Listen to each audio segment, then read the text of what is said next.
Good morning. Welcome to Iron Sharpens Iron. My name is Jeremy Nettles. I am the evangelist for the River Ridge Church of Christ in Newburgh, Indiana.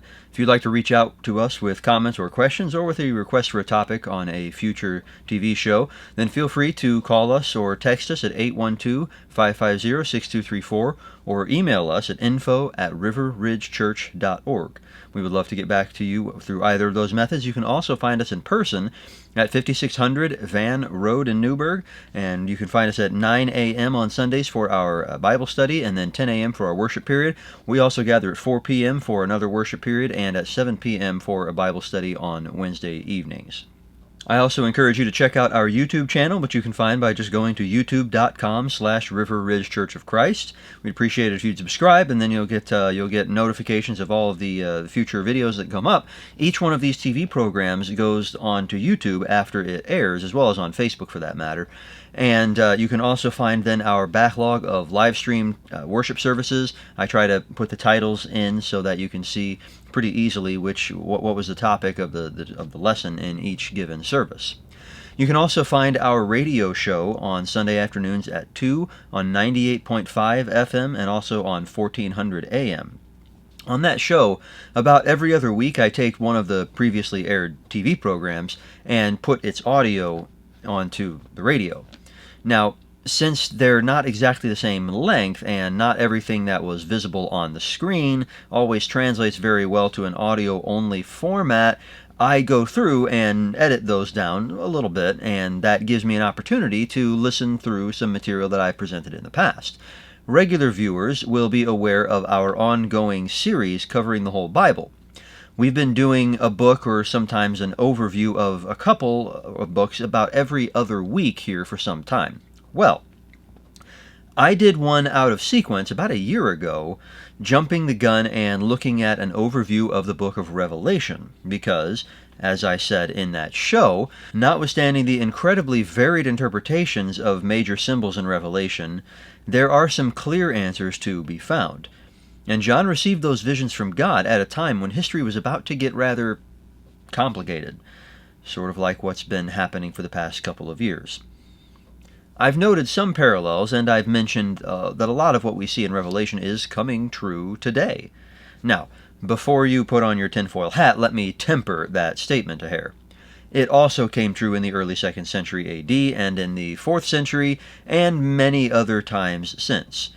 I don't pretend to have a perfectly clear sight of the final form of the fulfillment of everything in Revelation, but consider what happened with the Old Testament prophets. There were usually multiple fulfillments of even the most grandiose predictions they made, and the first several iterations usually appeared somewhat underwhelming when compared to people's expectations. That's happening with Revelation too. What's going on in the physical world usually looks like just another Tuesday. Even immense upheaval usually takes place slowly over a period of time. How many times have you heard the boiling a frog analogy over the past 2 years? By the way, is that true? I mean, it seems like the kind of thing that would get repeated over and over, but no one ever tries to confirm because I don't know whether a frog would let you do that to him, but I do know that people will accept and even participate in greater and greater indignities, injustices, and evils as long as each progressive step into the pit of hell is a small one. Anyway, because Revelation has so much to teach us today, I made it a major theme in my preaching last year. And when I went back over that old TV show, I heard myself promise to keep adapting those sermons to TV along the way. Well, I forgot. Sorry about that. But now that I've been reminded, I'm going to back up and cover all that material on the show every few weeks. And I'll arrange these installments into a handy playlist on our YouTube channel and our Facebook page so that they're all visible handily in one place. Today will serve as sort of an introduction. Not to the book of Revelation, we already did that like a year ago, as I mentioned, but it'll be an introduction to the kinds of things we're going to see in this book that will be applicable to our own times. I've actually only got a handful of passages from Revelation itself to cover, although I could add more. I just don't think it's really necessary for today. Instead, we're going to begin in Genesis 10. And while I'm turning there, and I hope you are too, have you noticed that politics have gotten just a bit intense over the past few years? How could you not, unless you cover your eyes and plug your ears? Part of me, when I think about this, I want to ignore it and just pretend it's not happening, and certainly to avoid talking about it here. Because churches don't really have any business becoming political advocates, and because politics are polarizing, and that could push some people away from the gospel, and I certainly don't want that. There's also a danger in discussing political topics of spurring other people into political discussions with their loved ones that will harm their relationships with people who matter to them, and I don't want that. So part of me wants to just ignore it, but another part of me wants to talk about it all the time, because what used to be admitted as purely moral issues are now political. And I ask, should God cede that territory just because men have decided to make it their own? No. And of course, I should acknowledge from the outset that there are two sides to every debate, and both are often, in the political sphere, more concerned about winning than about being right, let alone doing right. Often, we ought to just call a spade, regardless of whose feathers it ruffles, and regardless of people's political opinions. If they hold those opinions more dearly than they hold the truth presented by God, then they clearly don't belong in His church. Their God is something else. When I get specific requests to address a topic, I take them very seriously. I say that pretty often on the show. They're an indicator that people are thinking about God's will and wanting to understand what it is so that they can obey it. And so, we're talking about politics today, but probably not in the way that you would expect. This is going to affect a whole lot more than just the way you vote in November. Let's consider what all political pursuits are trying to accomplish, and also what God thinks about it. That brings us to Genesis 10. Let's read verses 6 through 12. The sons of Ham: Cush, Egypt, Put, and Canaan. The sons of Cush: Seba, Havilah, Sabta, Raamah, and Sabteka. The sons of Raamah: Sheba and Dedan. Cush fathered Nimrod. He was the first on earth to be a mighty man. He was a mighty hunter before the Lord. Therefore it is said, like Nimrod, a mighty hunter before the Lord. The beginning of his kingdom was Babel, Erech, Akkad, and Calneh in the land of Shinar. From that land he went into Assyria and built Nineveh, Rehoboth, Calah, and Rezin between Nineveh and Calah. That is the great city. What does all of this matter? Okay, not a ton, but if we take a look at a map, you'll probably recognize the city of Ur from Abraham's story. That was where Abraham left when God called him, the Ur of the Chaldeans. Verse 10 here in chapter 10 also mentioned Babel, which you may remember. And there's also a name Shinar that is, you might not recognize it, but it seems to be Sumer, which you might recognize. Sumer, Shinar, similar formation of that word. Also, there's Erech, which is the name of modern Iraq. And here's its rough location on the map, of course. And then there's Akkad, and we don't know the exact location of this city, but the region was in this vicinity here. There's Calneh. We don't know really where that is, but there's a possibility that it refers to what we know as Nippur. And then in verse 11, we found Assyria and Nineveh and Calah, and we know where all of those are, but we're in a new area here. But I'd like to go back to Babel. Where is that? Well, we don't know exactly, but it's presumably, just based on the track of where these various places have been and the progression up the river, presumably it's in this region here. Now, if you haven't noticed the similarity in names yet, let me just point it out to you. Babel is the precursor to Babylon. Just keep that in mind, and let's move over to chapter 11 and read the first 4 verses. Now the whole earth had one language and the same words, and as people migrated from the east, they found a plain in the land of Shinar and settled there. And they said to one another, Come, let us make bricks and burn them thoroughly. And they had brick for stone, and bitumen for mortar. And they said, Come, let us build ourselves a city, and a tower with its top in the heavens, and let us make a name for ourselves, lest we be dispersed over the face of the whole earth. So they've got a common purpose in mind, But what had God's command been? If you back up to chapter 9, we'll find what God told Noah and the whole human race by extension. In verse 1, "And God blessed Noah and his sons and said to them, Be fruitful and multiply and fill the earth." That's their mandate. Multiply and fill the earth. And they're multiplying, that's fine, but are they filling the earth? When these people get together, they decide they're going to do the opposite. They want to avoid being dispersed over all the earth. They want to stick together. Now, how does God feel about their disobedience to his command? Verse 5, "And the Lord came down to see the city and the tower which the children of man had built. And the Lord said, Behold, they are one people, and they have all one language, and this is only the beginning of what they will do. And nothing that they propose to do now will be impossible for them. Come, let us go down and there confuse their language, so that they may not understand one another's speech. So the Lord dispersed them from there over the face of all the earth, and they left off building the city. Therefore its name was called Babel, because there the Lord confused the language of all the earth. And from there the Lord dispersed them over the face of all the earth." So God gets his way in the end, of course, but these people were rejecting his will and coming up with their own idea of what was good. God gave them a command, and they said, we don't really like that. We think that it would be better for us to stick together. And it's not just that. The tower itself adds to the transgressiveness of their actions. How did they describe it? A tower with its top in the heavens. Now, sometimes this is portrayed as them trying to actually build themselves a stairway to God's domain. And I don't think that that's what they were genuinely expecting, that they were going to be able to build up to some level and then step off the tower and onto the floor of heaven. But they are trying to, in some sense, take over God's domain. They're trying to make a god of themselves. As I was putting this together, I had to search for the right word to capture this attitude. And the first one that came to mind was audacity. But no, it's really more than that. The next one that came to mind was insolence. And that's closer, but it's more than that too. And then finally I landed on hubris. Now, that's not a terribly common word, so let's consider some examples from the Old Testament book of Esther in order to illustrate what this is. Audacity is when you enter the king's court uninvited. Insolence is when you flatly refuse a summons from the king. That's even worse.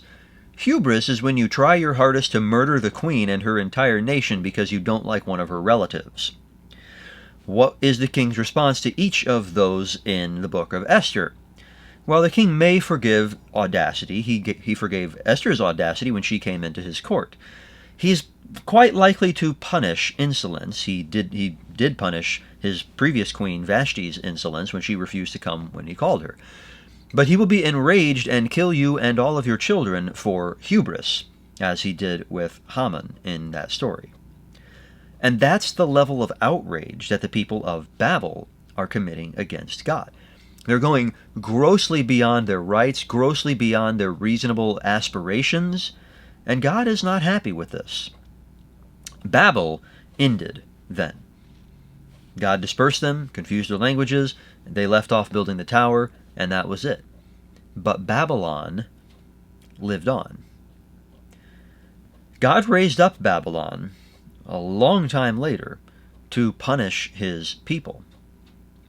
And they did that as directed, but they even went beyond what he had intended. And so God decided to punish them as well. Turn to Isaiah chapter 14, and let's read the bulk of this chapter. We'll see God's attitude toward the people of Babylon for what they have done to his people. When the Lord has given you rest from your pain and turmoil and the hard service with which you were made to serve, you will take up this taunt against the king of Babylon. How the oppressor has ceased, the insolent fury ceased. The Lord has broken the staff of the wicked, the scepter of rulers, that struck the peoples in wrath with unceasing blows, that ruled the nations in anger with unrelenting persecution. The whole earth is at rest and quiet. They break forth into singing. The cypresses rejoice at you, the cedars of Lebanon, saying, Since you were laid low, no woodcutter comes up against us. Sheol beneath is stirred up to meet you when you come. It rouses the shades to greet you, all who were leaders of the earth. It raises from their thrones all who were kings of the nations. All of them will answer and say to you, You too have become as weak as we. You have become like us. Your pomp is brought down to Sheol, the sound of your harps. Maggots are laid as a bed beneath you, and worms are your covers.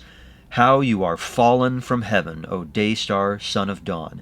How you are cut down to the ground, you who laid the nations low! You said in your heart, I will ascend to heaven. Above the stars of God I will set my throne on high. I will sit on the mount of assembly in the far reaches of the north. I will ascend above the heights of the clouds. I will make myself like the Most High. But you are brought down to Sheol, to the far reaches of the pit. Those who see you will stare at you and ponder over you. Is this the man who made the earth tremble? Who shook kingdoms? Who made the world like a desert and overthrew its cities? Who did not let his prisoners go home? All the kings of the nations lie in glory, each in his own tomb.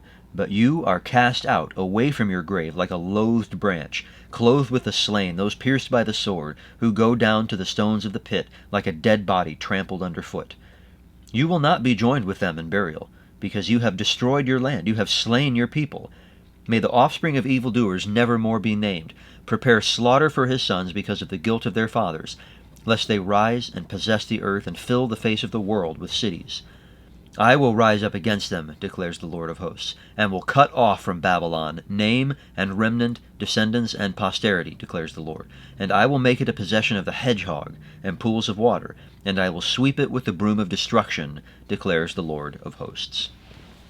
So you can see God's plan pretty clearly there, and you can see the extent of the judgment, and you can also see the reason. Again, it is hubris. Specifically, as we read in verse 13, they said in their heart, I will ascend to heaven. Above the stars of God, I will set my throne on high. They said they were going to make themselves like God. They were going to make themselves greater than God. And God doesn't take too kindly to people who say such things. And Babylon did fall, and it did become desolate.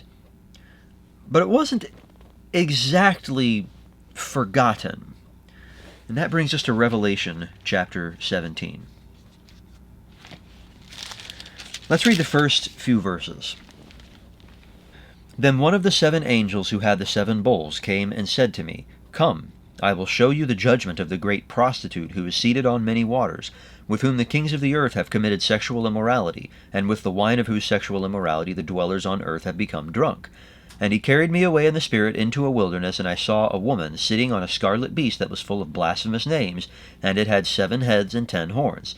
The woman was arrayed in purple and scarlet, and adorned with gold and jewels and pearls, holding in her hand a golden cup full of abominations and the impurities of her sexual immorality. And on her forehead was written a name of mystery, Babylon the Great, mother of prostitutes and of earth's abominations. And I saw the woman drunk with the blood of the saints, the blood of the martyrs of Jesus. Now the next chapter, 18, quotes some Old Testament prophets predicting the fall of this Babylon, but by that time, Babylon had already fallen. Babylon was nothing. So, what? Well, let's read farther down in chapter 17, beginning in verse 15. And the angel said to me, The waters that you saw, where the prostitute is seated, are peoples and multitudes and nations and languages. And the 10 horns that you saw, they and the beast will hate the prostitute. They will make her desolate and naked, and devour her flesh, and burn her up with fire. For God has put it into their hearts to carry out his purpose by being of one mind and handing over their royal power to the beast, until the words of God are fulfilled. And the woman that you saw is the great city that has dominion over the kings of the earth. So this woman, this prostitute, this Babylon, is the city that has dominion over the kings of the earth, which at that time was no longer actual Babylon. It was Rome. So the prophecy is that Rome was going to be destroyed, and why? Well, for fighting against the Lamb, fighting against Christ and his kingdom. And this is not isolated to 2 awful empires, Babylon and Rome. In fact, every government, to some extent, defies God and works toward its own ends. The Bible is very consistent on the point that rulers are in some sense appointed by God. That doesn't mean they're appointed directly by him. That was the divine right nonsense used to lend some sense of legitimacy to all sorts of tyrants throughout the course of history, and it was always garbage. But they do rule as long as God pleases, and they do fall as he wishes in the end. Generally, God expects people to abide by the laws of the land. But the people in charge invariably will face extreme temptation to apply their own wishes rather than God's. And many of them will pretend that their wishes are God's wishes. And still others just don't care about God's wishes at all. Now, of course, some rulers are better than others and some are worse than others, and some rulers are genuinely trying to please God. But given enough time in power, they will all eventually abuse that power. We've talked before about the search for paradise, and this is it. The term paradise, it comes from the Babylonian word for a walled garden, a garden. Think about that, the garden, as in the Garden of Eden. That's why we refer to the Garden of Eden as paradise. And everyone is looking and working for paradise.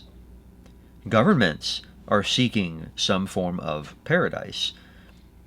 The political discussion is about building paradise. It even goes beyond that. In Romans 8, we see that this is worldwide. This is universal. Romans chapter 8, let's begin in verse 18. For I consider that the sufferings of this present time are not worth comparing with the glory that is to be revealed to us. For the creation waits with eager longing for the revealing of the sons of God. For the creation was subjected to futility, not willingly, but because of him who subjected it, in hope that the creation itself will be set free from its bondage to corruption, and obtain the freedom of the glory of the children of God. For we know that the whole creation has been groaning together in the pains of childbirth until now. Everyone and everything, all creation, is groaning together for paradise, for the glory of the children of God, that ideal innocence, for a return to the garden. We're trying to make our own paradise. Even if you are insisting on God's rules as the foundation and molding yourself and your own ideas to match his, well, why? What's the goal? Now, the reason might be that God has commanded it, but what's the goal? What's your vision of how the world would look if you got your way? Isn't it your version of paradise? Now, that's not an indictment of you or me or even the governing authorities. Should they be deliberately trying to make everything worse? Instead, of course not. It's not wrong that they're seeking paradise, seeking to build paradise. It's just an observation of the way things are. It's an observation of human nature. We always seek paradise, and we always have, and we will always fail to achieve it. But there is one way to get a glimpse of paradise in this life. It's in the church. It's not within man's power to bring this about. It's within Christ's power and in Christ's kingdom that we can see this glimpse. Because heaven on earth is just not a thing. Trying to make things better is fine. Depending on how far you take it, it's possible to stray into some level of audacity. If you genuinely believe that you can remake the world, well, that would be insolent. And if you are pushing to remake the world in your image rather than God's, that would be hubris. In this world, there will always be evil. There will always be the curse that separates us from the garden, that separates us from paradise. So what do we do? A few things. First, stop expecting perfection from imperfect people. Next, stop believing promises and lies about how this politician or that policy will finally lead us to paradise. Stop being surprised when Babylon the Great fails to achieve its goal. Stop being surprised when Babylon the Great falls. Stop putting your labor into man's garden and start upholding God's standards and not yours or mine or ours. Start putting your trust in God, not in men, certainly not in governments. And start divesting yourself of Babylon the Great and all of its sin before calamity comes, because it will. In Revelation 18, I told you that this chapter predicts the fall of Babylon. Well, let's see exactly what God says to his people. Verse 4, Then I heard another voice from heaven saying, Come out of her, my people, lest you take part in her sins, lest you share in her plagues. For her sins are heaped as high as heaven, and God has remembered her iniquities. Start working in God's garden, in the church, where we can all get a glimpse of the glories to come. What does that look like? Chapter 21, verse 1. Then I saw a new heaven and a new earth, for the first heaven and the first earth had passed away, and the sea was no more. And I saw the holy city, New Jerusalem, coming down out of heaven from God, prepared as a bride adorned for her husband. And I heard a loud voice from the throne, saying, Behold, the dwelling place of God is with man. He will dwell with them, and they will be his people, and God himself will be with them as their God. He will wipe every tear from their eyes, and death shall be no more, neither shall there be mourning, nor crying, nor pain any more, for the former things have passed away. And he who was seated on the throne said, Behold, I am making all things new. Also he said, Write this down, for the words are trustworthy and true. And he said to me, It is done. I am the Alpha and the Omega, the beginning and the end. To the thirsty I will give from the spring of the water of life without payment. The one who conquers will have this heritage, and I will be his God, and he will be my son. Who remakes the world? God. Not you, not any politician, not any government. Who abolishes disease and suffering and sadness? God. Not you, not any doctor, not any politician. Who brings us back to the garden? God. Not us. If you're not a part of his kingdom, though, then what you see here, all of its faults, all of its corruption, that's the best you can expect. That's pretty depressing, but it gets worse. That's the best you can expect. What's the worst you can expect? Verse 8. But as for the cowardly, the faithless, the detestable, as for murderers, the sexually immoral, sorcerers, idolaters, and all liars, their portion will be in the lake that burns with fire and sulfur, which is the second death. Like everyone else, your spirit is groaning for Eden, even if you don't think of it in those terms. Why not take God up on the offer and leave behind disappointment with man's grand plans and start trusting God's? His plan was to redeem this fallen world and teach us true righteousness and bring us into his presence, into the real paradise forever, through the death, burial, and resurrection of his Son. If you need to undergo that transformation and leave the world with its piddly concerns, instead working toward God's ends and putting yourself on the kind and loving and gentle and righteous side that will be victorious in the end, we would love to help at River Ridge. You can reach us at 812-550-6234 or info@riverridgechurch.org. We would love to help, and we would love to have you among the people who are citizens in heaven, not on earth. You can find us at 5600 Van Road in Newburgh. We gather at 9 a.m. on Sundays for Bible study, 10 a.m. for worship, 4 p.m. for afternoon worship, and 7 p.m. on Wednesdays for another study. I'd love to see you there. Thanks for joining me today on Iron Sharpens Iron.